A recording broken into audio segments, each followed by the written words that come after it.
Alors, un article qui fait suite à l'Audi A3 Sportback hybride rechargeable. Et vous voyez donc, les voitures hybrides rechargeables consomment 2 à 4 fois plus qu'annoncé.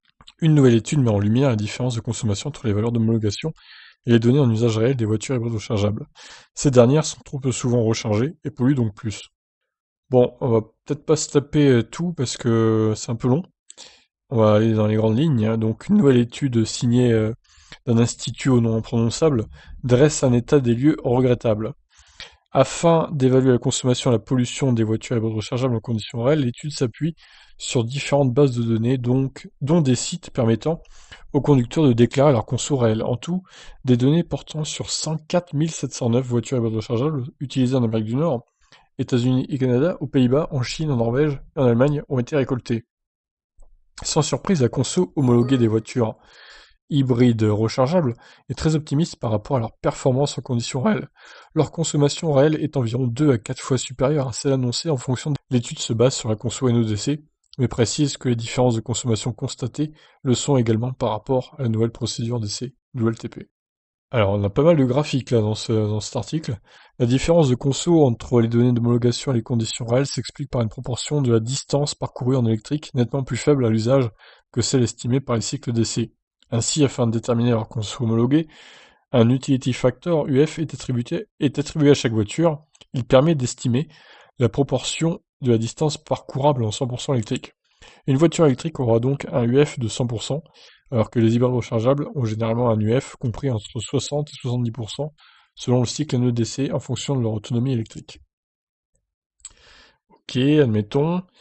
Le graphique ci-dessus permet d'observer une corrélation entre l'autonomie électrique et la proportion de la distance parcourue en électrique réelle. Attention cependant, la plupart des voitures ayant les plus grandes autonomies sont en réalité des électriques à prolongateur d'autonomie, dont les conducteurs sont certainement plus susceptibles de recharger leur véhicule.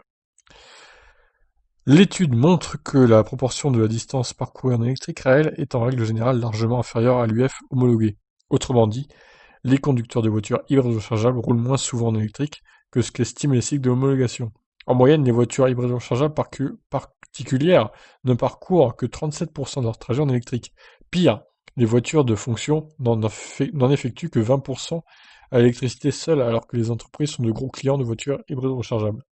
Ah ouais, effectivement, ça reste entre 3 et 4 fois moins, oui, donc grosse différence là.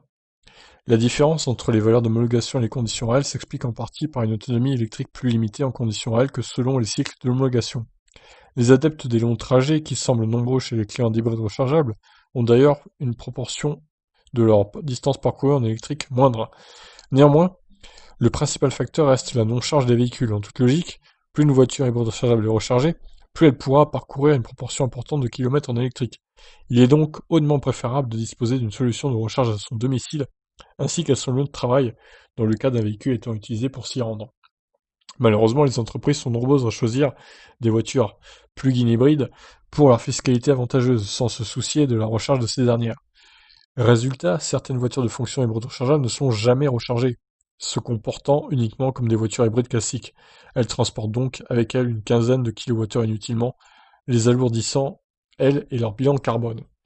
Ah ouais, c'est ça le problème aussi, ouais. Si effectivement personne ne les recharge, ces pauvres voitures hybrides rechargeables, ça sert à rien. C'est encore pire que les hybrides, niveau écologie, quoi. Donc des progrès à faire, malgré tout, les hybrides rechargeables permettraient de réduire environ de 15 à 55% les émissions à l'échappement par rapport à des voitures sans hybridation équivalente selon cette étude.